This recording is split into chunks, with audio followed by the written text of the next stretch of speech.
Parte 1. Suscríbete a Insólito Sujeto. Grecia, siglo V a.C. Un oscuro oráculo vaticina la muerte de Sócrates. Un recién nacido es condenado a morir por su propio padre. Una guerra encarnizada entre Atenas y Esparta desangra Grecia. El asesinato de Sócrates recrea magistralmente la época más extraordinaria de nuestra historia. Madres que luchan por sus hijos, amores imposibles y soldados tratando de sobrevivir se entrelazan de un modo fascinante con los gobernantes, artistas y pensadores que convirtieron Grecia en la cuna de nuestra civilización. A lo largo de las páginas de esta absorbente novela, brilla con luz propia la figura inigualable de Sócrates, el hombre cuya vida y muerte nos inspiran desde hace siglos. El filósofo que marca un antes y un después en la historia de la humanidad. Grecia clásica. La época clásica, 499 a.C., 323 a.C., es quizá el periodo más extraordinario de la historia de la humanidad. En tan solo unos años, como si hubieran recibido una iluminación repentina, los griegos de aquella época crearon varios de los elementos que forman la base de nuestra civilización. La medicina alcanzó el rango de ciencia de la mano de Hipócrates, en arquitectura se erigieron algunas de las obras cumbre del arte universal, como el Partenón de la Acrópolis de Atenas, y en el campo de la escultura surgieron genios artísticos de la talla de Fidias y Mirón, cuyas obras se convertirían en el modelo a imitar por parte de los artistas romanos y del Renacimiento. Por su parte, en la literatura apareció el teatro y los grandes autores que alcanzarían fama eterna, Esquilo, Sófocles, Eurípides y Aristófanes. En cuanto a la política, los griegos sorprendieron al mundo desarrollando un sistema de gobierno que ningún pueblo había conocido hasta entonces, la democracia. Atenas fue el centro artístico e intelectual de la época clásica. Allí vivieron los filósofos más importantes de todos los tiempos, cuyas ideas dominaron la historia del pensamiento durante los siguientes 2000 años, Sócrates, su discípulo Platón y el discípulo de este, Aristóteles. Sócrates, el primero de los tres grandes filósofos, fue un genio singular y extravagante que despertaba entre sus contemporáneos tanto recelo como admiración. En su juventud estudió la filosofía de su época, pero le resultó insatisfactoria e inició su propio camino en la búsqueda de conocimiento. Se convirtió en el maestro de varios de los principales filósofos de la siguiente generación y en el padre de algunas de las corrientes de pensamiento más relevantes que han llegado hasta nuestra época. La famosa máxima, solo sé que no sé nada, está detrás del proceso de búsqueda al que dedicó su vida y que le ocasionó tantos enemigos. Enciclopedia Universal, Socramo Physis, 1931. Prólogo 437 a.C. Sócrates ascendió los peldaños de piedra de la muralla de Atenas. Cuando alcanzó el pasillo elevado que coronaba los muros, se detuvo para contemplar desde allí el interior de la ciudad. El sol del amanecer había convertido la capa de nubes en un incendio rojo que hacía fulgurar las viviendas encaladas y el mármol de los templos. Atenas se mostraba bella y adormecida, pero el filósofo esbozó una sonrisa al anticipar el bullicio que se extendería cuando la mañana avanzara un poco. No existía en el mundo otra ciudad en la que pasear por sus calles resultara tan enriquecedor. De pronto, una sensación de alarma tensó su cuerpo y se giró bruscamente hacia el noroeste. Crefonte ya habrá llegado a Delfos. Entornó los ojos con el ceño fruncido. En su santuario entrará en contacto con un enorme poder, ruego a los dioses que sea prudente. Se pasó la mano por la barba negra y enmarañada y suspiró preocupado sin dejar de escrutar el horizonte. Crefonte tenía su misma edad y era un hombre inteligente, pero acostumbraba a pedirle su parecer antes de tomar una decisión importante. Aunque en esta ocasión no ha sido así, se dijo al recordar que se había enterado por casualidad de que su amigo iba a acudir al oráculo de Delfos. Crefonte, nunca imaginé que consultarías al oráculo, le había dicho tras enterarse. ¿Quieres asegurarte de que vas a encontrar esposa? Su amigo sonrió ante la aparente broma, pero se percató de que en su voz además de curiosidad había preocupación. Dudó un momento, y finalmente se limitó a encogerse de hombros. Mucha gente acudía a Delfos para consultar sobre un posible matrimonio, si tendrían hijos, o por la marcha de sus negocios. Con su silencio, Crefonte daba a entender que quería preguntar al oráculo por una cuestión cotidiana y que se avergonzaba de ello. Prefirió no responder antes que mentirme directamente. Sócrates se apoyó en el reborde de piedra y negó en silencio.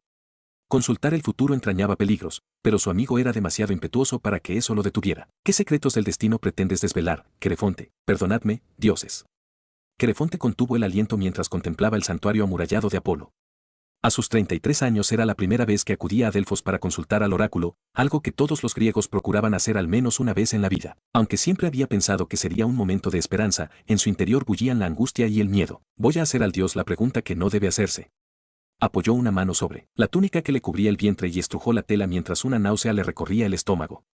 El monte Parnaso se alzaba por encima del santuario como un centinela severo y silencioso. Crefonte alzó una mirada reverente hasta su lejana cima, cuyas rocas desnudas resplandecían con la luz anaranjada del alba. El poder de la montaña es un reflejo del poder de los dioses.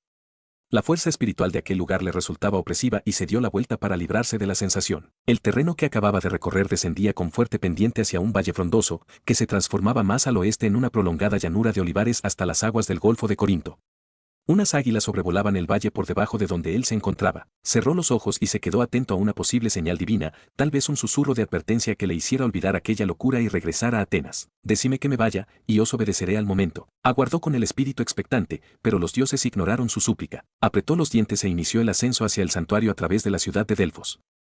Aquella ciudad estaba salpicada de templos consagrados a todos los dioses en los que podía creer un hombre.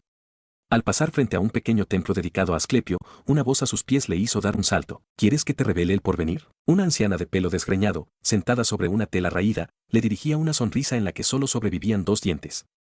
Se había pintado con ceniza alrededor de los ojos y parecía mirarlo desde 2 grandes agujeros. Por solo un óvulo te respondo a 3 preguntas. Entre los pies roñosos de la anciana se veían algunos dados hechos con hueso que mostraban letras griegas en cada cara.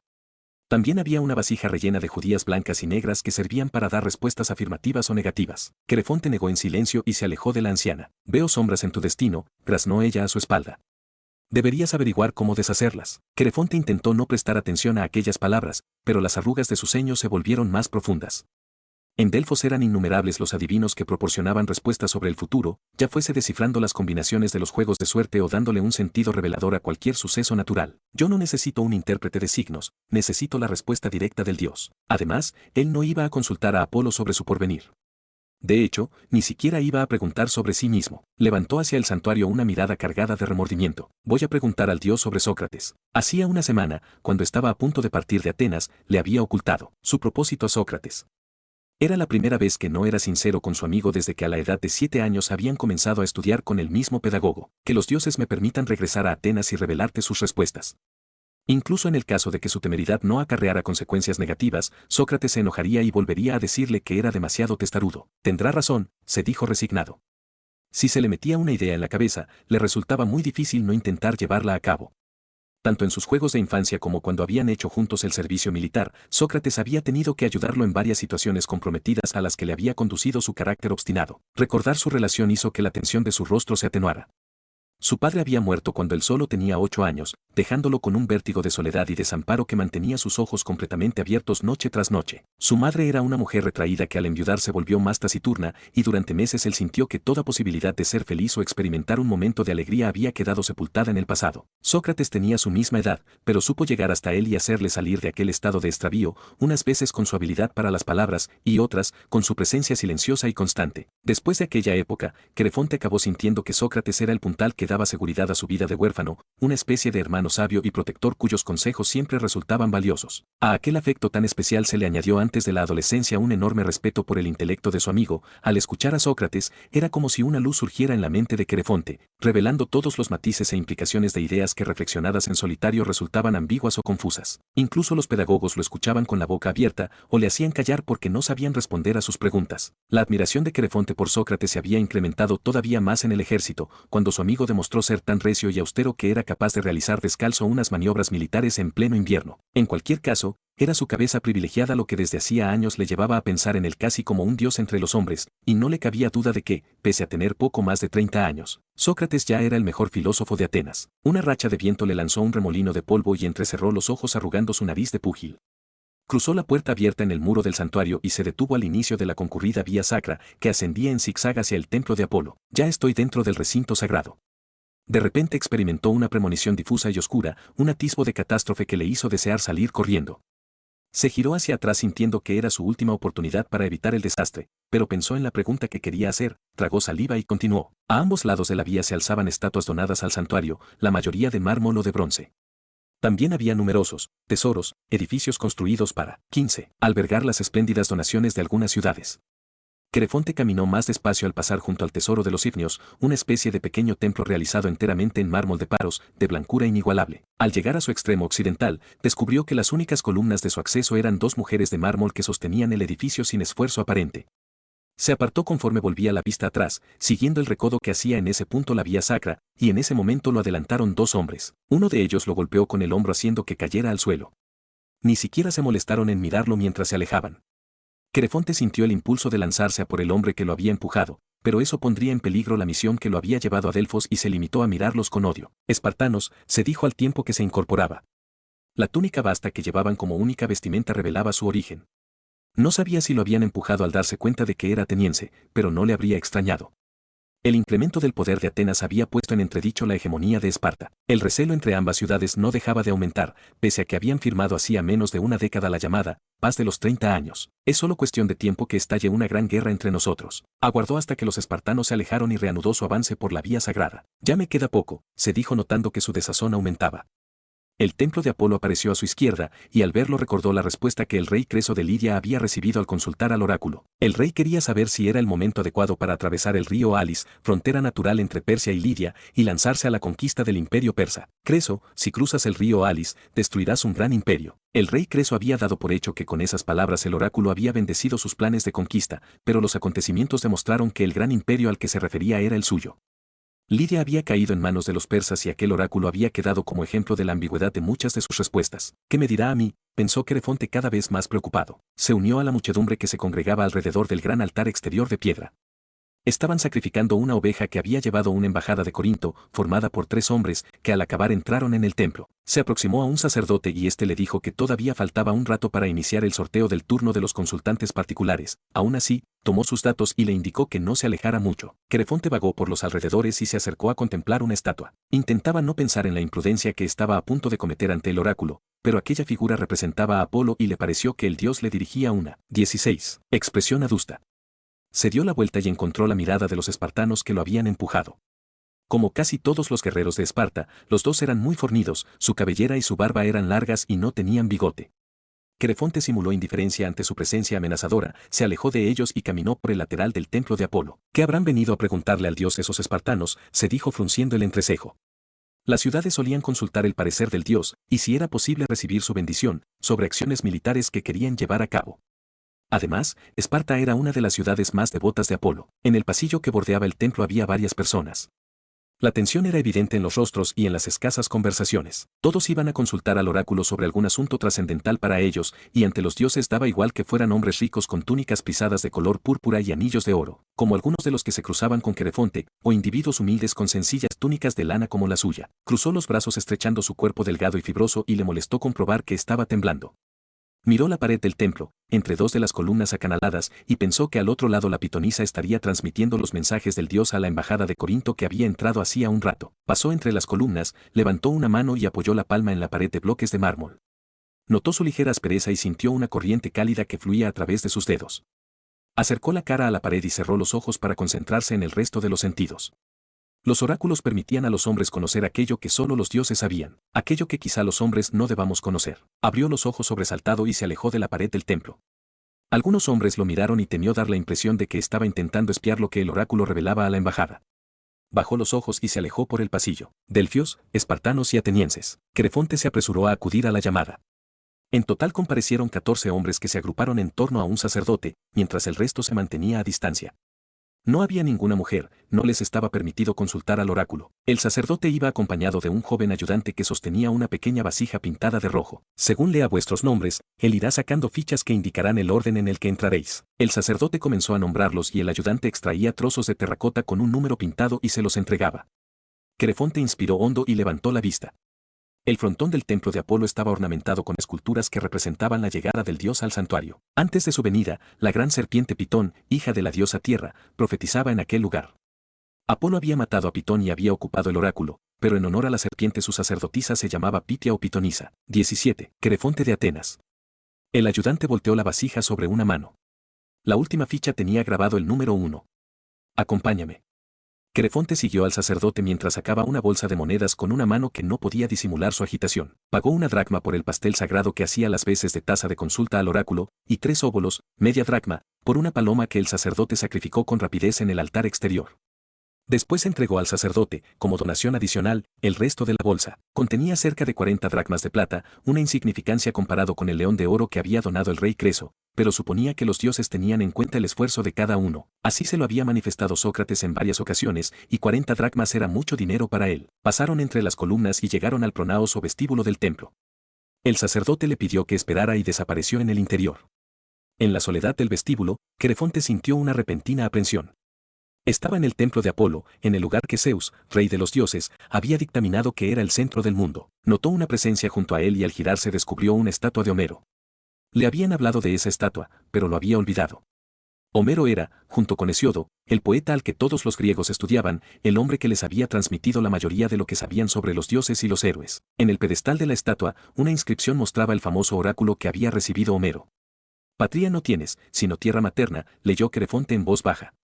Aquel oráculo resultaba muy conveniente, pues muchas ciudades griegas se disputaban ser la patria de Homero. Al indicar que no tenía patria, el oráculo había contribuido a que todos los griegos lo veneraran por igual. El sacerdote se asomó por la puerta del templo. Sígueme. Querefonte echó a andar, y en el momento de acceder al interior distinguió una inscripción sobre su cabeza: Conócete a ti mismo. Se estremeció mientras seguía al sacerdote. Los 7 sabios de Grecia habían acudido al santuario para hacer entrega de aquella máxima. Entre otras cosas, esas palabras aconsejaban hacer un examen de conciencia para asegurarse de que se estaba obrando de acuerdo con los preceptos de los dioses. Querefonte miró en su interior y apretó los dientes. Si lo que estoy a punto de hacer os indigna, oh dioses, abatid vuestra cólera sobre mí y no sobre Sócrates, el más justo de todos los hombres. Llegaron a una pared con una pequeña puerta, tapada con una cortina, que daba acceso al adítón, el recinto sagrado donde la pitonisa entraba en contacto con el dios. 18. El sacerdote apartó brevemente la cortina y desapareció tras ella. Querefonte se quedó fuera, con otros 2 sacerdotes que hacían guardia junto a la puerta.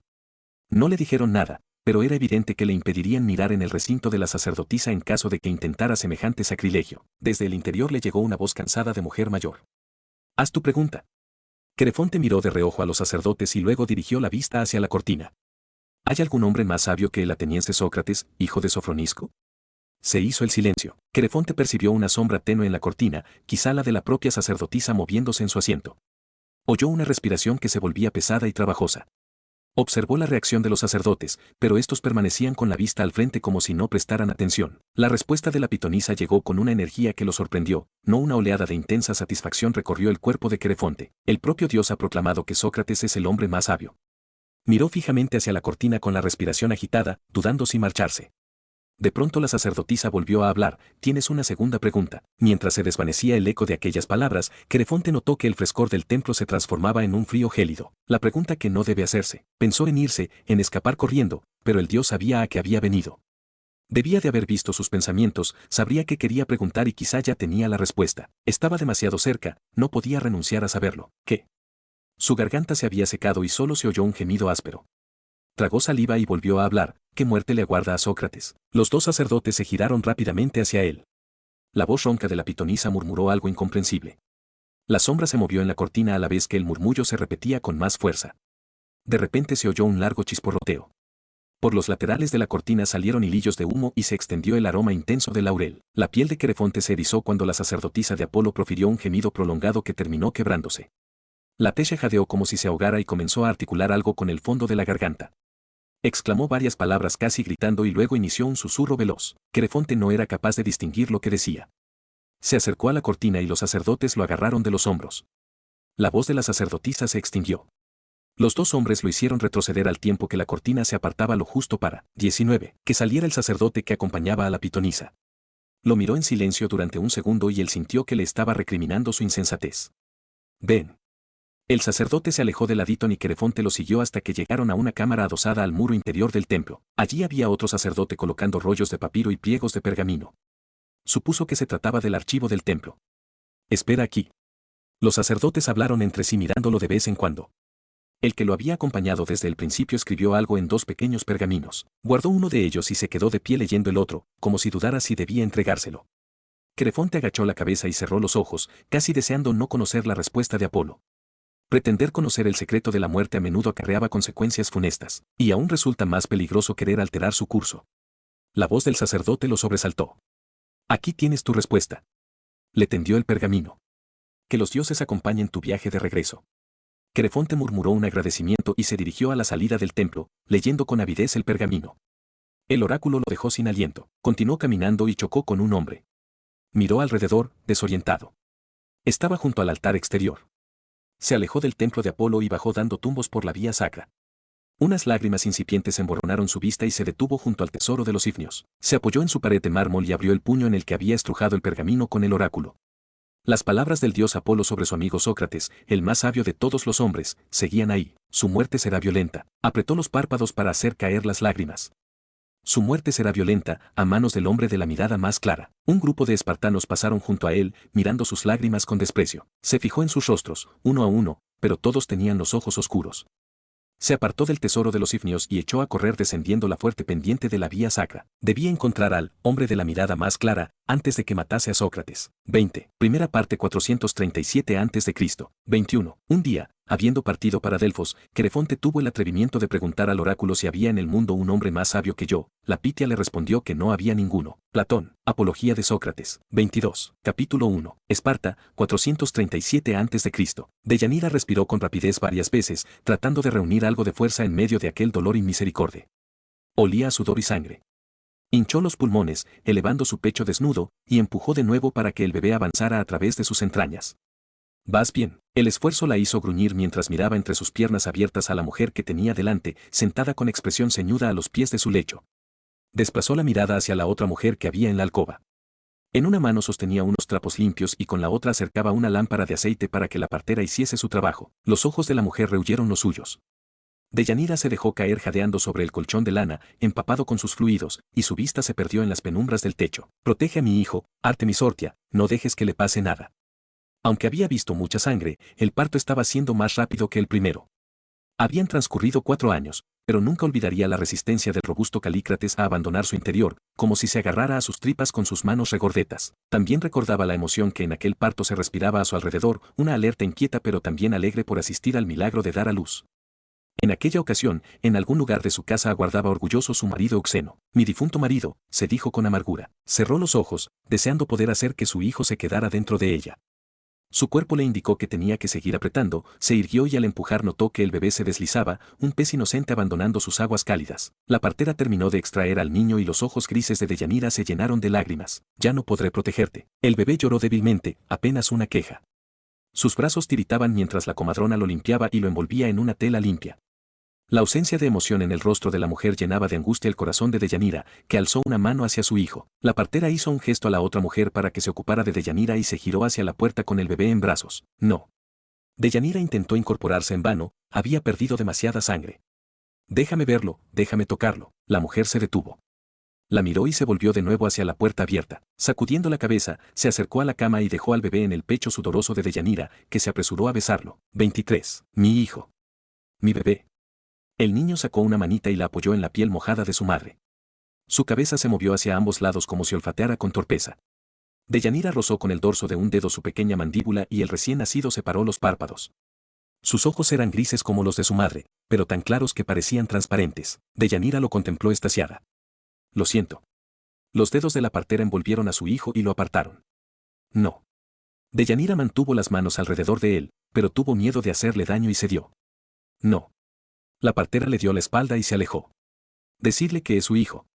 La mujer cruzó la puerta y desapareció de su vista. «Decidle que es su hijo». Intentó ponerse de pie y el mundo se convirtió en negrura. Notó que su cabeza golpeaba contra el suelo de tierra. Tomó aire y trató de gritar mientras se desvanecía. «¿Es tu hijo, Aristón? Es tu hijo». El rey Arquidamo cogió la copa de vino por ambas asas y la levantó. Era una vasija ancha y chata, de piel largo y decorada con sencillos dibujos geométricos. El olor dulce impregnó su olfato mientras se mojaba los labios y observaba con disimulo a su sobrino Aristón. «¿Qué responsabilidad tendré que asumir ante los dioses?», se preguntó con inquietud. Él era uno de los 2 reyes que gobernaban conjuntamente Esparta. También formaba parte del Consejo de Ancianos, un órgano de poder con 30 miembros, los 2 monarcas más 28 espartanos mayores de 60 años pertenecientes a las mejores familias. En ese momento, su sobrino Aristón estaba sirviendo vino a uno de los ancianos del consejo. Arquidamo no consiguió leer en su expresión pétrea, mientras le veía hacer una ligera inclinación de cabeza y pasar a atender al siguiente anciano. Aún no ha cumplido los 25 años, pero ya está casado y a punto de tener un hijo. Los espartanos realizaban el servicio militar entre los 20 y los 30 años. Desde los 20 podían dejarse crecer el pelo y participar de las comidas comunales con el resto de los espartanos, pero hasta los 30 no podían contraer matrimonio. En el caso de su sobrino, se había hecho una excepción porque su hermano Euxeno había muerto sin otros parientes varones y dejando esposa y un hijo. Aristón había heredado su casa y sus tierras, se había casado con su viuda y se había hecho cargo de Calícrates, su hijo de 4 años. Le honra haberse hecho cargo de la familia de su hermano. Sin embargo, los pensamientos de Arquidamo se interrumpieron cuando apareció una mujer en el salón de la vivienda. Las conversaciones se apagaron y los ancianos rodearon a la 24, recién llegada. Eran una docena, aunque para la tarea que los aguardaba hubiera bastado con 3 o 4. La mujer dejó sobre una mesa el bulto que llevaba en los brazos. Uno de los ancianos apartó las telas que lo envolvían y dejó a la vista un bebé que sacudía los brazos y las piernas al perder el calor y la seguridad de su envoltura. Las manos de más ancianos se extendieron, tocaron al niño y lo hicieron girar en uno y otro sentido. El rey Arquidamo presenció el examen al tiempo que miraba furtivamente a su sobrino. Aristón no despegaba la mirada de la criatura. Apretaba los labios y su cuerpo estaba tenso bajo el manto de paño oscuro que vestía. Sus brazos eran musculosos y gruesos como muslos, lo que unido a que era una cabeza más alto que cualquier otro espartano le daba un aspecto temible. Arquidamo recordó de pronto a Tirteo. Los poemas de Homero y Hesíodo eran el pilar de la educación de todos los griegos, pero para los espartanos el poeta Tirteo tenía la misma importancia. Sus poemas ensalzaban el valor y el sacrificio en el campo de batalla puestos al servicio del bien común, mientras que en los poemas homéricos los héroes buscaban la gloria personal. No me imagino a Aristón como un héroe de Tirteo. Los ancianos se apartaron del bebé. Uno de ellos se volvió hacia Arquidamo. Es pequeño. Se quedó callado, y Arquidamo completó la frase en su cabeza, pero es válido. Dio un paso adelante y se quedó frente al bebé. Ciertamente tenía un tamaño menor de lo habitual y sus miembros eran muy delgados. No obstante, había visto antes niños así, por lo general nacidos antes de tiempo, que luego crecían hasta alcanzar a los niños de su edad. Los ancianos aguardaban con respeto a que se pronunciara. No solo era su monarca, sino que también tenía edad suficiente para pertenecer al consejo de ancianos. El rey suspiró y miró un instante a Aristón. Su sobrino se apresuró a hacer un gesto de repulsa. Es su propio hijo. Arquidamo permaneció en silencio. El bebé separó los párpados y miró hacia él como si pudiera verlo, con unos ojos tan claros que parecía una criatura acuática. Arquidamo apartó la mirada. ¿Cómo está Deyanira?, le preguntó a la partera. Ha perdido bastante sangre, pero sobrevivirá. Es fuerte. ¿Podrá tener más hijos? Yo no veo ningún problema, pero eso está en manos de Artemis Ortia. Artemis no estará muy contenta con lo que vamos a hacer. Habrá que buscar el modo de purificar este acto. Dio un paso hacia atrás mientras el bebé movía los brazos sobre la mesa. 25. Llévatelo. La mujer tardó un momento en reaccionar. Luego asintió con osquedad, envolvió al pequeño y salió con él al exterior de la vivienda. Durante un rato todos se mantuvieron inmóviles, sin apartar la vista de la puerta por la que había desaparecido la comadrona. Al final, uno de los ancianos murmuró algo y abandonó la casa seguido por los demás. Arquidamo aguardó a que salieran y se acercó a su sobrino. Necesitamos hombres, dijo procurando no mostrar su recriminación. Eso nunca lo sería. Aristón se quedó en silencio y su tío notó el esfuerzo que hacía por controlarse antes de volver a hablar. El año que viene Deyanira volverá a parir. El rey asintió lentamente, con la vista fija en la mesa en la que se había decidido el destino del bebé. Que así sea. Se alejó de su sobrino y traspasó el umbral de la vivienda para adentrarse en la noche de Esparta. La comadrona dejó atrás las últimas viviendas y continuó caminando con el niño en brazos, rumbo al macizo montañoso del Taigeto. La tierra crujía bajo sus sandalias de cuero y la luna hacía resplandecer la nieve que perduraba en las lejanas cumbres. El bebé se removió contra su pecho. Reprimió el impulso de mirarlo. Apenas pesa, pero es un niño sano. Cerró los ojos sin dejar de caminar. No me va a hacer ningún bien pensar en ello. Había tenido que llevar al Taigeto a algunos niños defectuosos y a varias niñas, pero era la primera vez que llevaba a un niño que aparentemente habría podido convertirse en un buen soldado espartano. Visualizó el rostro desesperado de Deyanira extendiendo la mano hacia su hijo y negó con la cabeza. La joven Deyanira era una buena mujer, y con su hijo Calícrates había demostrado ser también una buena madre. Volvió a reprocharse sus pensamientos. En ningún caso iba a rebelarse contra la decisión de los ancianos, y si hubiera querido hacerlo, se lo habrían impedido los dos soldados que caminaban unos pasos por detrás de ella. El terreno comenzó a ascender y distinguió una oquedad a su derecha. Se acercó y comprobó que era una grieta de apenas un brazo de profundidad. Muchas parteras despeñaban a los niños, pero ella prefería que fueran los dioses o las bestias quienes les arrebataran la vida. Depositó al niño en el suelo, evitando mirar su rostro, y se dio la vuelta. Uno de los soldados pasó a su lado con la lanza apuntando hacia adelante, se detuvo junto al bebé y bajó la punta del arma. La garganta de la partera se cerró cortándole la respiración. Algunos soldados aprovechaban cualquier ocasión para herir o matar. La punta de hierro rozó la tela. 26. Apartándola para dejar al pequeño expuesto. La mujer creyó ver que los puñitos cerrados del bebé se agitaban en el aire fresco de la noche. El soldado regresó junto a su compañero y ella lo siguió de vuelta a Esparta. Alguien me dijo que en Atenas el Estado se hace cargo de los niños abandonados.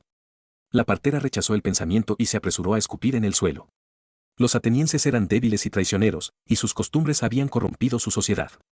En cualquier caso, sentía el estómago revuelto mientras se alejaba del Taigeto. El aire no se movía y el olor que emanaba del bebé se acumulaba en su pequeña oquedad. Durante la siguiente hora cruzaron a poca distancia algunos roedores, una lechuza de pico afilado y una loba en busca de una presa. Ninguno se aproximó lo suficiente a su posición. El pequeño estuvo relativamente a salvo hasta que el hambre hizo que comenzara a gemir. Todavía transcurrieron 10 minutos antes de que se oyera un husmear poderoso a unos pasos de él. Para entonces el bebé movía los brazos y las piernas produciendo un sonido de roce contra la tela. Su difusa conciencia se percató de que se acercaba una presencia, algo grande como podía serlo su madre. Al tratar de llorar emitió un gemido débil que enseguida quedó sepultado por el gruñido que retumbó en la oquedad. Un hocico negro y húmedo olisqueó las piernas del bebé. Lo empujó un par de veces, haciendo que el lloro se intensificara. 2 hileras de colmillos tan grandes como la mano del pequeño se cerraron en torno a su frágil cuerpo y tiraron desgarrando la carne. 27, capítulo 2. Entre Argos y Tegea, 437 a.C. Eurímaco recorrió con la mirada el camino que tenían delante.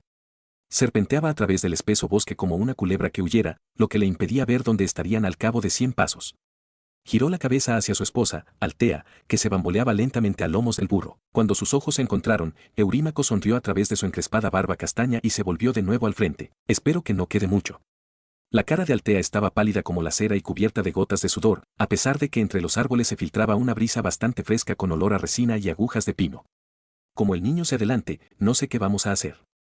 Tras varios años intentándolo, su esposa había quedado encinta por primera vez. Aunque faltaba alrededor de un mes para que el niño naciera, desde hacía algunas semanas Altea se agotaba con los esfuerzos más livianos. El esclavo que los estaba guiando marchaba unos pasos por delante. Era un libio de piel oscura llamado Tarik, con los hombros anchos, paso felino y varias cicatrices en su cabeza rapada. Eurímaco sintió el impulso de acercarse a él y preguntarle si sabía traer niños al mundo, pero se contuvo y se volvió de nuevo hacia su esposa. Dentro de una semana estaremos otra vez en Atenas. Esperaba que su tono despreocupado no sonara forzado. Arreglaré nuestra casa, tendremos un taller bien surtido y ahorros para varios meses. Altea tomó aire antes de responder, pero no consiguió evitar que su voz dulce temblara. Espero que Atenea nos permita regresar a tiempo para que el niño nazca en Atenas. No lo dudes, mujer, en una semana estaremos en casa. Apoyó una mano en el muslo de Altea. Le pareció más caliente de lo normal, pero no demasiado. Le dio un apretón suave y continuaron avanzando en silencio por aquel sendero, tan estrecho e irregular que un carro no podría circular por él, aunque los cascos del burro se acomodaban sin problema a los surcos de las recientes lluvias. Hacía justo un año que habían abandonado Atenas, la ciudad en la que ambos habían nacido y vivido hasta entonces. Después de una mala racha se habían quedado sin dinero, y él ni siquiera había podido seguir comprando materiales para su taller de cerámica. En ese momento los dioses nos trajeron a Pisandro, recordó agradecido. Pisandro era un ceramista de Argos, propietario de algunas tierras que heredaría su primogénito. Su segundo hijo recibiría en herencia el taller de cerámica, y Pisandro quería que Eurímaco le enseñara a su vástago las técnicas y el estilo de cerámica de Atenas, más demandado que el que se practicaba en Argos. Eurímaco apartó la mano de la pierna de su mujer y palmeó con mimo las 28 abultadas alforjas. Todo ha salido mejor de lo previsto. En la ropa y en las alforjas ocultaba pequeñas bolsas de cuero llenas de monedas de plata que sumaban la cantidad pactada por un año de trabajo, pero además había llegado a un acuerdo por el que Pisandro le había permitido elaborar en su taller 5 vasijas de buen tamaño. Había trabajado en ellas durante semanas y eran las mejores que había hecho en su vida. Estaba especialmente orgulloso de los dibujos y de la composición de las figuras en la superficie curva de las vasijas. 2 de ellas representaban la guerra de Troya, otras 2 mostraban escenas de jóvenes atletas compitiendo, y la última, a Odiseo atado al mástil de su barco para resistir el canto de las sirenas en su regreso a Ítaca. 1. Su intención inicial había sido venderlas cuando regresara a Atenas, se había comprometido con Pisandro a no hacerle la competencia en Argos. Sin embargo, un aristócrata de Tegea visitó el taller y le ofreció mucho más de lo que habría sacado por ellas en Atenas. La única condición había sido que cuando las terminara se las llevara a Tegea, a 2 jornadas de marcha de Argos. Y a medio camino entre Argos y Esparta, se dijo con expresión sombría. No le hacía ninguna gracia acercarse a la ciudad de los espartanos. La paz de los 30 años era una quimera y no tardaría mucho en producirse un nuevo enfrentamiento armado entre Atenas y Esparta. La luz que se filtraba entre las ramas de los árboles se volvía más tenue por momentos.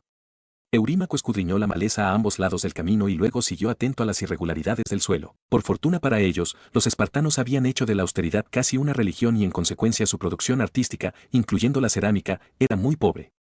A cambio dedicaban todo su tiempo al entrenamiento físico y militar, lo que los convertía en los soldados de infantería más temibles que existían. Acarició instintivamente el pomo de su espada. Le hubiera gustado tener a su lado a alguno de los atenienses con los que había hecho el servicio militar, como sus amigos Querefonte y Sócrates. Miró la espalda robusta del esclavo. Tarik era un hombre de confianza del ceramista de Argos, casi un miembro de la familia de Pisandro pese a su condición de esclavo. Iba armado con una espada y conocía el terreno, pues había viajado varias veces a Tegea. Entre los dos podríamos defendernos bien de un ataque, siempre que no sea muy numeroso. Altea intentó contener un gemido sin conseguirlo. Cuando Eurímaco se volvió, ella se apresuró a sonreír, con los brazos envolviendo su vientre hinchado. Sus labios tiritaban y en la luz declinante las ojeras se le marcaban más que nunca. Eurímaco sintió la primera punzada del miedo. 29. Capítulo 3. Esparta, 437 a.C. KLICA Areites. Deyanira pronunció muy despacio el nombre de su hijo al tiempo que lo escribía con un palo en el suelo de tierra de la cocina. El fuego del hogar iluminaba su rostro armonioso y se reflejaba en sus cabellos negros, que llevaba tan cortos como los de Calícrates. Su hijo observaba con mucho interés las formas que iba trazando el palo.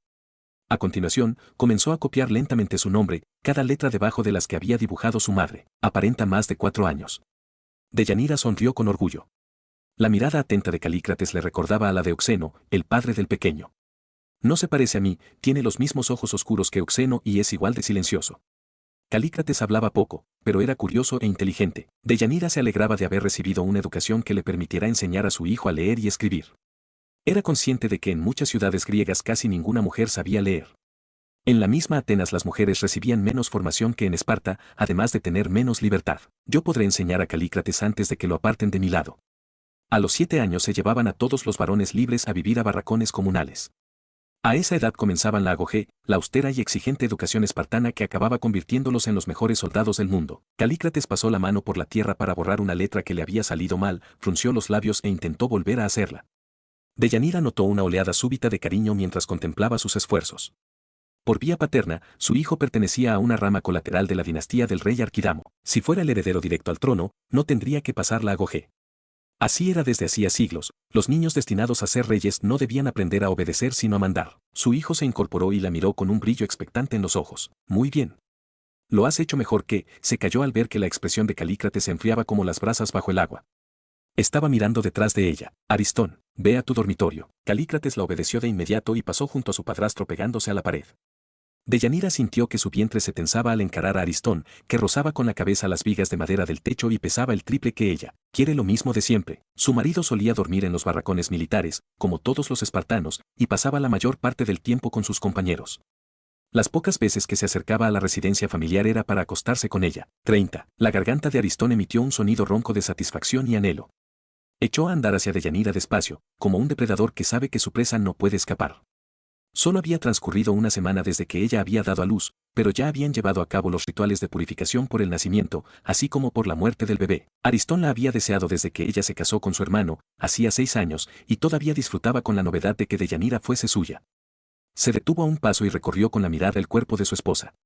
El fuego del hogar prestaba un tono cobrizo a la piel oscura de sus piernas, que la túnica corta revelaba en casi toda su longitud. Sus huesos esbeltos hacían que las rodillas y los tobillos fueran delgados, mientras que en las pantorrillas la carne era generosa y compacta, igual que en los muslos. Todavía era joven, solo tenía 1 año más que él, y como buena espartana practicaba ejercicio con frecuencia, lo que mantenía su cuerpo ágil y musculoso. Agarró a Deyanira por los hombros, ignorando la mirada de repulsa de sus ojos grises, le dio la vuelta y la atrajo hacia sí. Metió una mano por el cuello de su túnica y agarró un pecho todavía henchido por el embarazo. La partera ha dicho que hay que esperar una luna, dijo fríamente Deyanira. La mano de Aristón se detuvo, sin dejar de apretar el pecho. Notó que su erección perdía fuerza y se despegó del cuerpo de su mujer. Sacó la mano de la túnica y retrocedió un paso sin que ella se diera la vuelta, aunque Aristón notaba su desprecio. Ya habían vivido una situación similar, hacía 8 meses, cuando su hermano murió y el rey accedió a su petición de hacerse cargo de la viuda y el huérfano. Arquidamo los desposó 3 días después de que Deyanira enviudara y esa misma noche él acudió a su cama. Deyanira estaba llorando cuando de pronto lo sintió entrar. Se incorporó y lo miró sorprendida. Hasta hacía unos días Aristón solo era para ella el hermano pequeño e impulsivo de su marido, un hombre muy joven con un cuerpo de coloso que a veces la miraba con una intensidad incómoda. Él le acarició el pelo y los brazos y ella pensó que quizás solo pretendía consolarla, pero Aristón apartó la manta, envolvió con una mano enorme la parte interior de un muslo y apretó con avidez. «Me haces daño». Deyanira se retorció intentando apartarse, pero Aristón no pensaba desperdiciar su noche de bodas, dejó que girara sobre el lecho hasta darle la espalda, le aferró la cadera y se apretó contra ella. Se escupió en una mano y la pasó entre las piernas de su esposa. Después la penetró con brusquedad. Deyanira gimió de dolor y eso excitó más a Aristón, que sacudió su cuerpo violentamente contra ella 1, 2, 3 veces y llegó al clímax con un rugido de conquista que se transformó en una carcajada. Cuando terminó de reír, salió de su cuerpo y abandonó la alcoba sin decirle nada. Aquella noche no respetó el duelo por mi esposo muerto, por su hermano muerto, pero esta vez tiene que esperar. Deyanira sentía la respiración agitada de Aristón detrás de ella. Sabe que si no lo hace, puedo denunciarlo. 31. Cerró los ojos esperando la reacción de su marido. El calor que desprendían las llamas del hogar le quemaba las piernas, pero se hubiera metido en el fuego antes que retroceder hacia él. La tierra crujió a su espalda. Temió que la golpeara y tensó el cuerpo. Los crujidos se repitieron, alejándose de ella. Al cabo de unos segundos, abrió los ojos y soltó el aliento retenido. Aristón dejó atrás su vivienda familiar y caminó entre casas hechas con ladrillos de adobe sobre cimientos de piedra. En algunas construcciones de Esparta, las paredes se habían levantado íntegramente con bloques de piedra, como en la suya, pero ni siquiera los reyes poseían grandes mansiones. El espacio entre las edificaciones aumentó y enseguida se encontró en campo abierto, caminando hacia la siguiente agrupación de viviendas y edificios públicos. Antiguamente se habían formado 4 aldeas, Limnas, Sinosura, Pitania y Mesoa, aprovechando el terreno favorable que dejaban entre sí 2 brazos del río Eurotas. Con el tiempo, las 4 aldeas se habían integrado formando la ciudad-estado de Esparta, y poco después se había incorporado una 5ª aldea, Amiclas, situada más al sur. Sin embargo, se mantenía la primitiva dispersión de aldeas y tampoco había un centro urbano común a todas ellas. Pasó junto al templo de Artemis Ortia, rodeado de vegetación boscosa. Aunque se trataba del santuario más importante de Esparta, su tamaño era reducido comparado con los templos de los arrogantes atenienses. La mirada de Aristón se dirigió hacia el santuario pero rápidamente lo rehuyó. Entre las atribuciones de Artemis Ortia se encontraba ser la diosa de la fertilidad. Hay hombres que son incapaces de tener hijos, y yo dejé embarazada a Deyanira la primera vez que me acosté con ella. En realidad, podía haber sido en cualquiera del primer centenar de ocasiones, pues durante las primeras semanas de matrimonio disfrutaba de ella 3 o 4 veces al día. Había pasado años deseando a su cuñada, y tenerla en su lecho le pareció un sueño que tenía que aprovechar antes de despertar. Sea como fuere, a los 2 meses ya sabían que Deyanira estaba embarazada. Eso le produjo a él una gran alegría, era otra manera de sepultar el recuerdo de su hermano. Poco después, la alegría se tornó preocupación. Así que tu hermano te dejó una sorpresa antes de morir, le había dicho sonriendo de Hexagóridas, un compañero del dormitorio comunal de su misma edad. Debe de estarte muy agradecido desde el reino de los muertos. Hasta ese momento Aristón no se había dado cuenta de que podían pensar que el hijo no era suyo sino de su hermano, y rogó a Artemis que no naciera antes de que pasaran 10 meses desde que había desposado a Deyanira. Pese a sus plegarias, el niño nació antes de que se cumpliera el 8º mes. Los dioses lo condenaron. Ellos sabían lo que ocurriría. Ellos lo decidieron. 32. Asintió un par de veces sin dejar de caminar. Si al menos hubiera sido una niña. Pero no podía permitir la existencia de otro niño que todos creyeran de su hermano. Ya le resultaba insufrible ver a Calícrates, que con 4 años se asemejaba tanto a Euxeno que le parecía ver en sus ojos serios la misma mirada triste y recriminatoria. Los dioses me han otorgado un cuerpo más fuerte y una mayor determinación que a mi hermano, pero él era el favorito de nuestro padre. El muy desgraciado decía que Euxeno era el espartano perfecto. Curvó media boca en una mueca parecida a una sonrisa. También lo prefería Deyanira, pero ahora me tiene a mí. La sonrisa se desvaneció cuando recordó que Euxeno había sido asimismo el predilecto del rey Arquidamo. Seguramente tenía grandes designios para él. Por fortuna la muerte tampoco respeta los planes de los reyes. Hizo para sí los cálculos que había realizado muchas veces desde antes de que muriera su hermano. En ese momento, él era el 4º en la línea de sucesión al trono de Arquidamo. Y si no estuviera Calícrates, sería el 3º. Sus posibilidades no parecían muy altas, pero las guerras y los desastres naturales podían cambiarlo todo de golpe. Hacía una generación, un terremoto había derrumbado casi todos los edificios de Esparta y había matado a la mitad de los habitantes. No tenía sentido aceptar un hijo que pudiera usurparle su derecho al trono porque otros creyeran que era hijo de su hermano. O porque lo pensara él mismo. Vislumbró por un momento a su hijo siendo examinado sobre una mesa, un animal diminuto que miraba a sus jueces con unos ojos extrañamente claros. Los niños más inocentes pueden convertirse en los hombres más ambiciosos. Llegó a un edificio alargado de una sola planta e inclinó el cuerpo para cruzar el umbral. Se trataba de uno de los comedores donde cada anochecer tenía lugar la sisitía, la comida comunal en la que participan todos los varones espartanos mayores de 20 años. Las conversaciones eran un bullicio confuso que flotaba en la humedad cálida de la sala. Caldo negro, pensó al percibir el olor ácido de la cena de aquel día. Avanzó por el comedor, acostumbrado a que lo siguieran algunas miradas de reojo. Se encaminó directamente a una de las 3 hileras de mesas, saludó a algunos hombres y tomó asiento en el espacio que le habían reservado a poca distancia del rey Arquidamo. En otra de las mesas se encontraba Cleómenes, el 2º rey de Esparta. Desde hacía 8 años ocupaba el trono en sustitución de su hermano Plistoanacte, al cual habían enviado al exilio acusado de dejarse sobornar por los atenienses para que interrumpiera una invasión.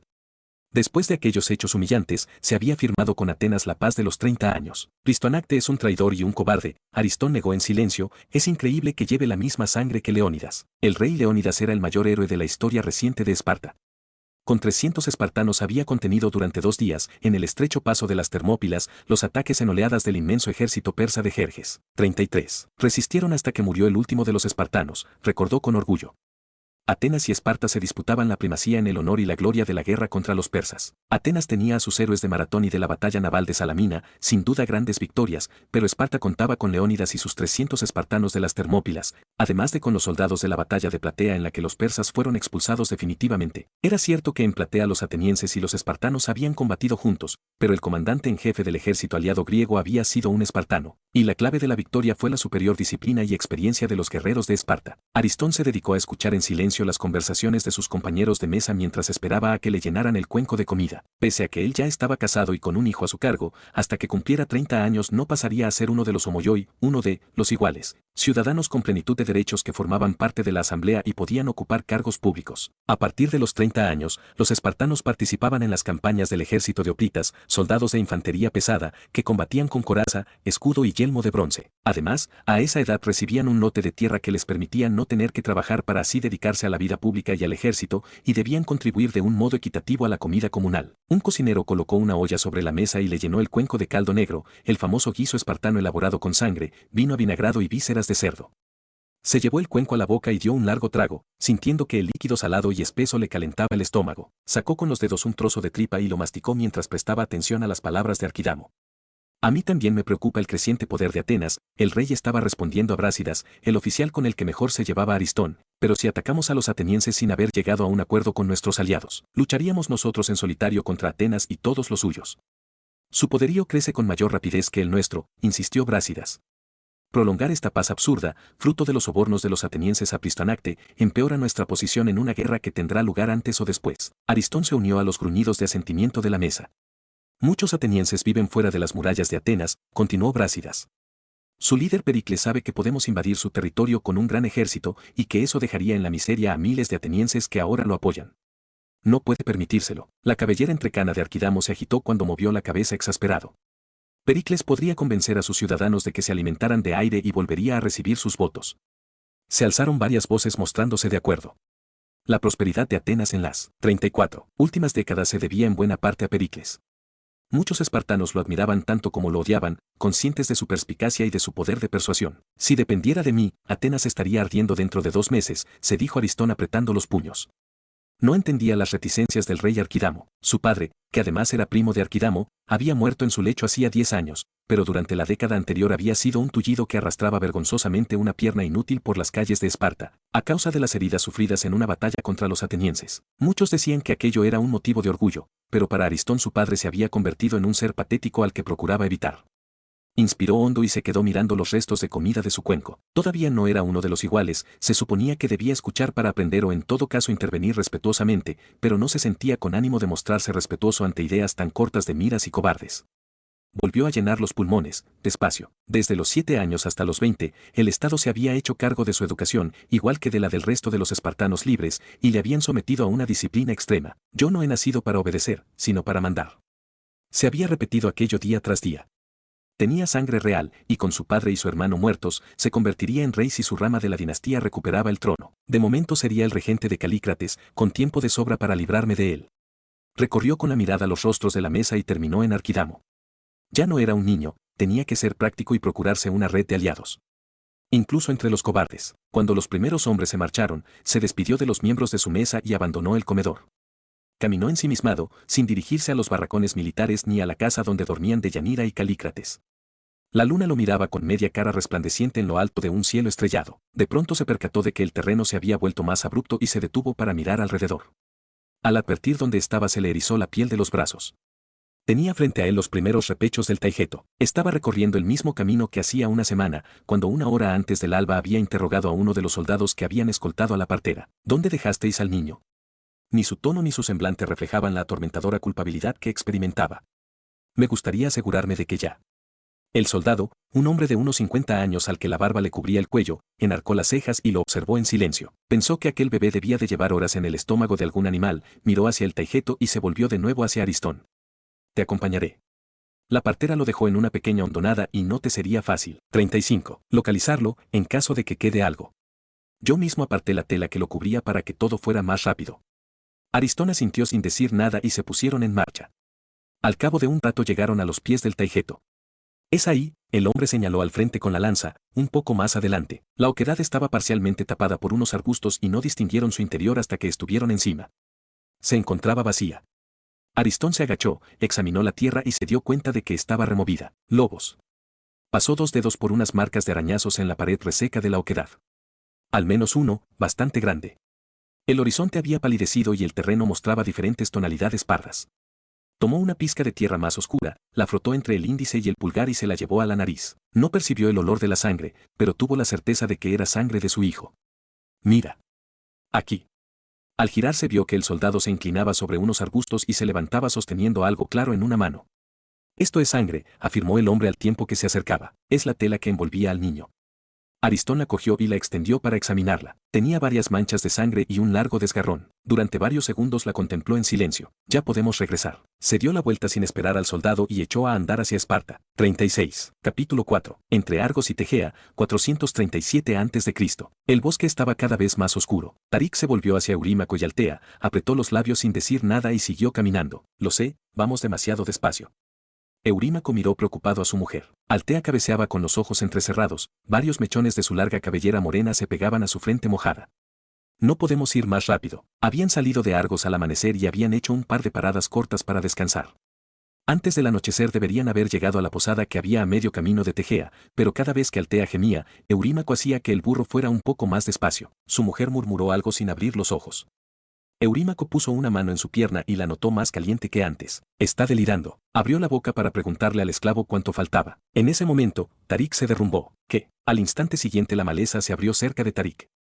Varios hombres armados con espadas saltaron al camino profiriendo gritos y echaron a correr hacia ellos. Eurímaco retrocedió un paso mientras intentaba sacar su arma, resbaló y cayó hacia atrás.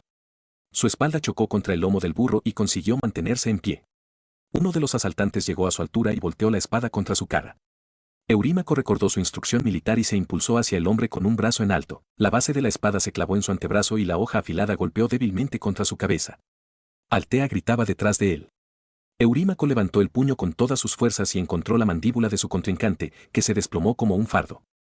Agarró el pomo de su espada y la desenvainó de un tirón al tiempo que se daba la vuelta. Su mujer lanzaba patadas desde el burro a otro de los asaltantes, que había agarrado su túnica y tiraba con fuerza. Eurímaco avanzó hacia ellos. Altea se sujetó con las manos y las piernas a su montura para no caer, pero el hombre siguió tirando y el burro trastabilló y se derrumbó de costado. Altea impactó contra el suelo y las vasijas crujieron al romperse dentro de las alforjas. La pierna derecha de Altea quedó atrapada debajo del animal. Su esposo tuvo que esquivar al burro para atacar a aquel asaltante, que levantó la espada y consiguió detenerlo. Eurímaco golpeó de nuevo e hizo retroceder a su enemigo, una y otra vez, alejándolo de Altea. Una estocada baja del salteador estuvo a punto de alcanzarlo, pero logró esquivarla y reanudó su ataque. El rostro de su oponente estaba sucio y enflaquecido. Su barba y su pelambrera enmarañadas eran grisáceas y por su mirada. 37. Asustada Eurímaco presintió que iba a vencerlo. Describió un arco con su arma hacia el costado del salteador. Cuando el hombre la paró con dificultad, él atacó con la espada en punta y lo hirió en un hombro. Su enemigo gritó y lo miró con rabia. Eurímaco advirtió que los ojos del salteador se desviaban ligeramente para mirar a su espalda. Dio un paso atrás, giró la cabeza y se quedó helado. Un tercer hombre se encontraba de pie junto a Altea. Su espada estaba manchada con la sangre de Tarik, al que había rematado. Eurímaco se lanzó hacia él, consciente de que su anterior adversario comenzaba a perseguirlo. Eurímaco. El grito de terror de Altea se cortó en seco cuando el salteador incrustó la espada con ambas manos en su costado. De inmediato la sacó y detuvo el arma de Eurímaco, pero el golpe llevaba tanta fuerza que su brazo descendió. Eurímaco atacó de revés y su espada hizo crujir la cara de su adversario. Al momento se dio la vuelta. El atacante del pelo gris se detuvo a un paso de él con el hombro ensangrentado y la espada en alto. Bajó el arma y echó a andar hacia atrás. Eurímaco se giró de nuevo, el otro hombre se apretaba con una mano el lateral de la cara, que le chorreaba sangre. Intentaba mantener la espada levantada, pero se tambaleaba mirando al suelo. Eurímaco le atravesó la garganta y el hombre se desplomó. Altea. Se arrodilló junto a ella mientras el único asaltante en pie desaparecía entre los árboles. Altea, la llamada de Eurímaco se convirtió en un sollozo y sus manos comenzaron a temblar. La túnica de su mujer estaba empapada de sangre, sus ojos permanecían cerrados. El burro aún seguía tumbado sobre la pierna de Altea. Eurímaco se puso en pie, tiró del animal hasta conseguir que se incorporara y se arrodilló de nuevo junto a su esposa. ¿Me oyes, Altea? Tomó su cara entre las manos y se acercó a ella. Apenas percibía su respiración. Oyó un roce lento detrás de él y al volverse advirtió que el hombre al que había derribado de un puñetazo estaba recuperando la conciencia. Se puso en pie, cogió su espada y se la clavó en el corazón. El cuerpo del salteador se estremeció y luego se quedó inmóvil. Eurímaco envainó la espada, pasó los brazos por debajo de Altea y la levantó. Dudó si colocarla sobre el burro, pero no podía dejarla sobre el vientre con el embarazo tan avanzado y las heridas internas que le habría causado la espada. Agarró las riendas con los dedos y echó a andar llevando a su mujer en brazos. Al pasar junto a Tarik vio que le sobresalía una flecha de la espalda. En el cuello tenía un corte tan profundo que casi estaba decapitado. Avanzó un largo trecho mientras la noche se cerraba, procurando no dar un traspié con las irregularidades del terreno. Le dolía el corte del brazo y la sangre que le emanaba de la frente le había cegado un ojo. Observó angustiado el semblante de Altea y acercó la oreja a sus labios pálidos. 38. Todavía respiraba. La posada no puede estar lejos. El brazo herido se le estaba entumeciendo, la sangre de Altea le bajaba por las piernas. Allí quizá haya alguien que pueda curarla. El burro caminaba a su lado con paso dócil. Eurímaco miró su lomo, pensando en subirse a él con Altea en brazos. Seguramente se me caería, pero tenía que hacer algo, el brazo dañado estaba perdiendo fuerza y Altea se le estaba resbalando. Se detuvo y apoyó la espalda de su mujer en el lomo del asno sin dejar de sujetarla. Agachó la cabeza y cerró los ojos. Por su cara se deslizaban hilillos de sangre y sudor que goteaban sobre el vientre de Altea. Imaginó al bebé dentro de su esposa, Perseo. Si era un niño, habían decidido llamarlo Perseo, como su padre. Y si era una niña, Elara, como la madre de Altea. ¿Le habrá alcanzado la espada? Hizo fuerza para levantar a su mujer, pero fue en vano. La apoyó de nuevo sobre el burro y miró hacia el camino oscuro. ¿Dónde está la maldita posada? La oscuridad osciló ante sus ojos y temió desmayarse en medio del sendero. Ahora hasta un niño podría acabar con ellos. Examinó la maleza que los rodeaba. Logró levantar a su mujer y se metió entre dos árboles, aunque apenas consiguió alejarse del camino una veintena de pasos antes de caer de rodillas. Dejó a Altea en el suelo y se tumbó a su lado. La tierra cubierta de hojas era blanda como un lecho. Vamos a descansar un momento, murmuró. Cerró los ojos. Algo olfateó junto a su cabeza. Eurímaco separó los párpados y vio un hocico y una cabeza enormes. Se apartó de golpe y el animal gruñó mientras enseñaba los dientes. CHSSS. Cállate. Eurímaco se giró hacia la voz. Había una anciana inclinada sobre Altea. Una cabellera rala de pelo blanco enmarcaba su rostro cadavérico. El animal al que había chistado era un perro oscuro, robusto y de gran alzada, que la miró antes de sentarse junto a Eurímaco. ¿Puedes levantarte? La voz de la anciana era sorprendentemente firme para la delgadez de su cuerpo. Eurímaco se incorporó y luego se puso de pie. Se tambaleó, pero consiguió no caerse. ¿Está viva? La anciana lo observó sin responder durante un segundo. 39. Sí, pero no durará mucho si no la curo. Colócala en el burro. Pero está embarazada. El niño ha muerto. La anciana apartó la mirada. Lo siento. Eurímaco sintió que caía dentro de sí mismo.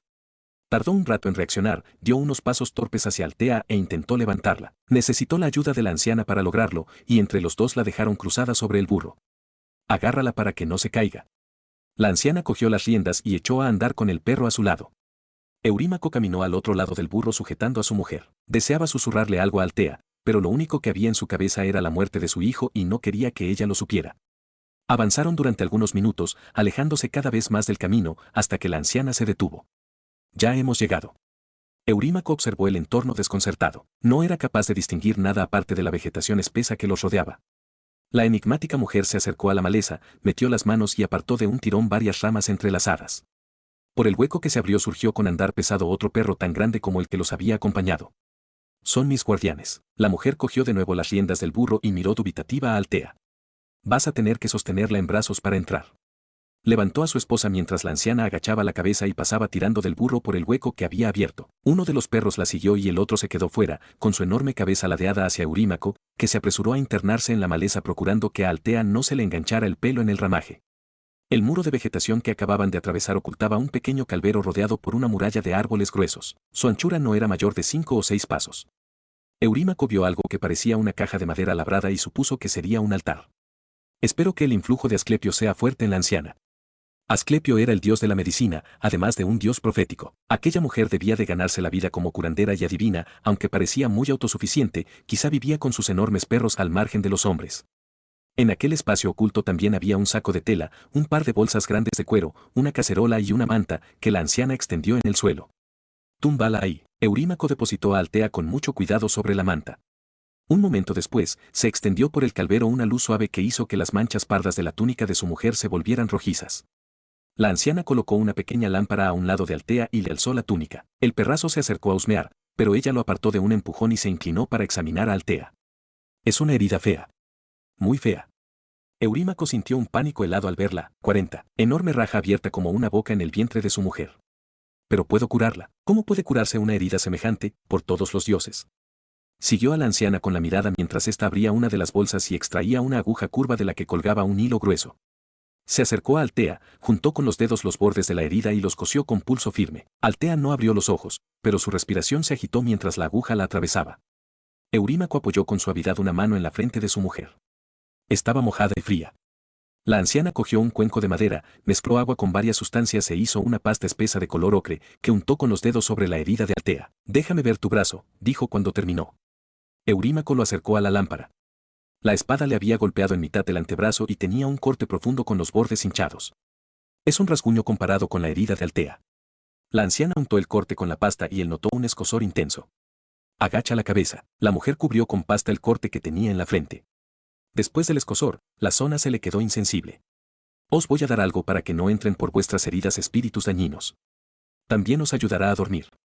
Sacó otro cuenco y mezcló agua con un pellizco de polvo que tomó de una cajita de metal. Levántale la cabeza. Eurímaco hizo lo que le pedía y la anciana vertió el líquido poco a poco entre los labios de Altea.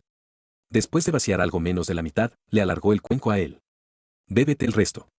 Eurímaco se llevó el cuenco a los labios. Cuando tenía la boca llena de líquido, advirtió la mirada atenta de la anciana y dejó que el líquido saliera de su boca y retornara al cuenco. Hizo como si tragara antes de hablar. En el burro llevo bastante plata. La anciana miró hacia el animal y Eurímaco aprovechó para tirar el contenido del cuenco detrás de su espalda. Te pagaré generosamente, y si mi mujer sobrevive, te daré la mitad de lo que tengo. La anciana hizo un gesto desdeñoso. No hablemos ahora de plata. Lo importante en este momento es que descanséis. Guardó en la bolsa de cuero todo lo que había sacado y se quedó sentada junto a la pared del calvero. Uno de los perros se acostó a sus pies mientras el otro permanecía fuera. Eurímaco se tumbó en la tierra al lado de Altea. El burro, como si entendiera que había llegado la hora de dormir, se acomodó en el suelo junto a sus cabezas. Durante mucho rato Eurímaco se esforzó por mantenerse despierto, aunque en un par de ocasiones se sobresaltó seguro de que acababa de despertarse. La vegetación que los rodeaba amortiguaba los sonidos nocturnos del bosque y solo se oían las 41 respiraciones profundas del burro y del perro. De repente, Eurímaco notó que algo se movía despacio dentro del calvero. Él estaba tumbado boca arriba, con los ojos cerrados, y los entreabrió intentando distinguir algo sin apenas separar los párpados. La anciana se estaba poniendo de pie lentamente. Tocó el lomo del perro, que también se levantó, y los dos se acercaron. Lleva algo en la mano. Eurímaco separó un poco más las pestañas, procurando fingir que dormía con una respiración lenta y regular. Es un cuchillo. La anciana se arrodilló junto a él con el enorme perro a su lado. Agarró el cuchillo con ambas manos, lo alzó para coger impulso y lo bajó hacia su pecho imprimiendo toda su fuerza. Eurímaco se movió con una rapidez desesperada. Sujetó las muñecas de la anciana con una mano y con la otra le aferró la garganta. El movimiento brusco sobresaltó al perro, que comenzó a gruñir aguardando la orden de ataque de su dueña. La anciana giró los ojos hacia el animal, sin poder mover el cuello ni emitir sonido alguno mientras la mano de Eurímaco le aplastaba la garganta. Impulsó el cuerpo hacia adelante para aumentar la presión de sus manos, que descendieron haciendo que la punta del cuchillo atravesara la tela y penetrara en la carne de Eurímaco. El perro estaba nervioso, pero no recibía ninguna orden y el pelo de su ama le impedía ver la mano que la estaba estrangulando. Mordió la túnica de Eurímaco, dio un tirón y la soltó sin dejar de gruñir. La anciana abrió la boca y emitió un sonido débil y agudo. Eurímaco oyó al segundo animal atravesando el muro de vegetación que lo separaba del bosque. Intentó apretar con más fuerza, sabiendo que cualquier signo evidente de violencia provocaría el ataque de los perros. El animal que acababa de entrar se acercó a ellos. Vamos. Vamos. Eurímaco cerró los ojos y apretó con todas sus fuerzas. Sintió un chasquido en la mano que aferraba el cuello y el cuerpo de la anciana se relajó. Uno de los perros soltó un ladrido potente. Eurímaco tumbó el cuerpo de la anciana en el suelo moviéndose despacio. CHSSS, dijo con mucha suavidad. Está durmiendo. Los dos animales se acercaron gruñendo. Uno de ellos empujó con la cabeza el cuerpo de su dueña.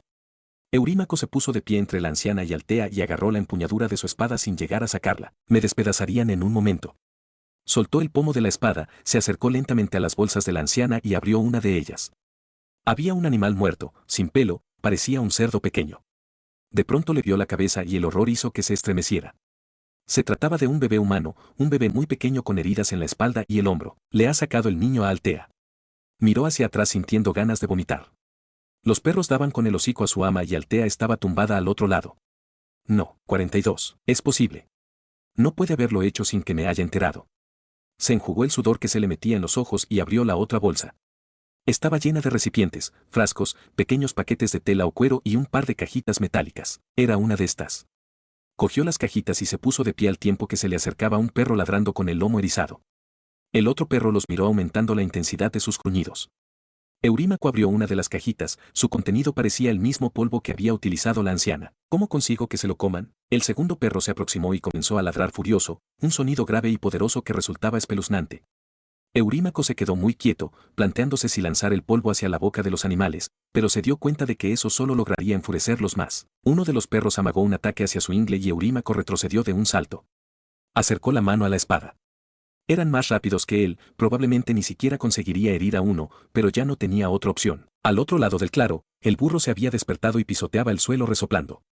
Una de las bestias fue hacia él y el asno agachó las orejas e intentó apartarse, pero la pared de vegetación del calvero se lo impidió. El perro ladró varias veces mostrando los colmillos y el burro le lanzó una cos que lo alcanzó de refilón, haciendo que enloqueciera de rabia.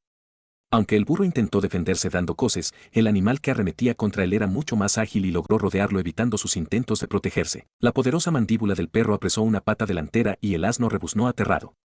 El otro perro reaccionó uniéndose al ataque, saltó hacia el burro y le clavó los dientes en la parte baja del cuello. Eurímaco se agachó y abrió el saco de la anciana con las manos temblándole. Encontró unas telas, fruta, algunos tacos de tocino. Los gritos de miedo y dolor del burro resultaban tan escalofriantes como los de una persona. Clavó el pulgar en 2 trozos de tocino e intentó volcar en los agujeros el polvo de la cajita metálica. El temblor de sus manos hizo que se le derramara una buena cantidad. Apretó con los dedos intentando embutir más polvo dentro del tocino y levantó la mirada. El burro estaba caído en el suelo y ya solo emitía un gemido ahogado.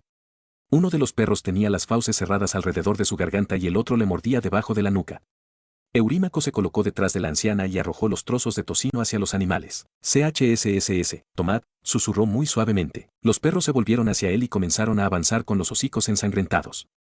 Uno de ellos se agachó y olfateó alrededor de la anciana. Encontró un trozo de tocino, lo masticó un par de veces y se lo tragó. Después olisqueó el suelo con avidez y Eurímaco temió que se comiera también el segundo trozo, pero el otro perro lo descubrió antes y lo engulló. Los animales continuaron olisqueando mientras Eurímaco permanecía inmóvil, agazapado detrás de la anciana muerta. Volvieron a empujar con los hocicos el cuerpo, 43, de su dueña y se pusieron nerviosos al ver que no reaccionaba. Entonces empezaron a ladrar de nuevo y a gruñir a Eurímaco con una agresividad creciente. No ha funcionado. Eurímaco mantenía a la anciana entre él y las bestias como si fuera un escudo. Poco a poco, uno de los perros convirtió sus gruñidos en un ronroneo grave y se tumbó. Al poco rato el otro también se acostó y unos minutos más tarde los dos estaban dormidos. Eurímaco se abalanzó sobre Altea. El rostro de su esposa tenía la palidez de la nieve en la oscuridad. Puso la cara junto a sus labios y advirtió que no respiraba. Le abrió la túnica, pegó la oreja a su pecho y contuvo el aliento. Su corazón no latía. Altea. Oh, dioses.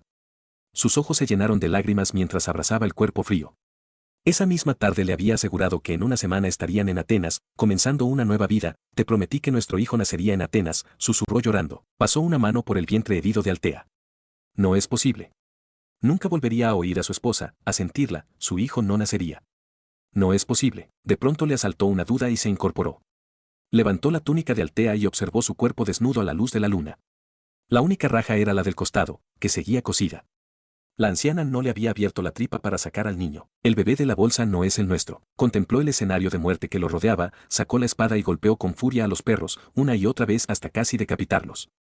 Después se dejó caer de rodillas junto a su mujer y lloró en silencio durante largo rato. No puedo llevarme el cuerpo de Altea, tengo que enterrarla. Cerró los ojos y respiró hondo. Enterrarlos. Cruzó la pared de vegetación y salió del calvero, se alejó unos pasos y rascó la tierra con los dedos. Era blanda y húmeda. Ayudándose con la espada avanzó con mayor rapidez, pero la herida del brazo se le abrió de nuevo y el agotamiento estuvo a punto de hacer que se desvaneciera en un par de ocasiones. Le llevó más de 2 horas lograr un agujero capaz de proteger el cuerpo de su mujer de los animales del bosque. Cuando terminó, volvió al claro para coger a Altea y la llevó en brazos hasta su tumba. Al estrecharla por última vez lloró de nuevo, y siguió llorando mientras la depositaba con delicadeza en el fondo de tierra oscura. Regresó al calvero, cogió las alforjas que había llevado el burro y las arrastró al exterior. Allí desenvolvió las vasijas rotas y fue colocando los fragmentos en la tumba. Una de las cerámicas no se había roto. Se trataba de la que había pintado con Odiseo atado al mástil de su barco, regresando a su patria. Era la que más te gustaba. Volvió a meterla en las alforjas. La conservaré en tu recuerdo. 44. También sacó una figura de terracota de la diosa Atenea. La llevaban consigo desde que salieron de Atenas, para que la patrona de su ciudad los protegiera. La depositó con ambas manos al lado de su mujer. Espero que te proteja mejor en el reino de los muertos. Dirigió a su esposa una larga mirada de despedida y le tapó la cara con una tela. Cuando iba a echar el primer puñado de tierra, un pensamiento repentino frenó su mano. Entró de nuevo en el calvero, cogió la bolsa de cuero con el bebé muerto y la llevó hasta la tumba. Podéis hacer el viaje juntos.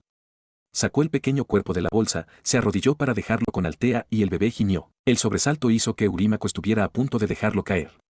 El bebé movió levemente un brazo y volvió a gemir, con tanta debilidad que apenas se le oía.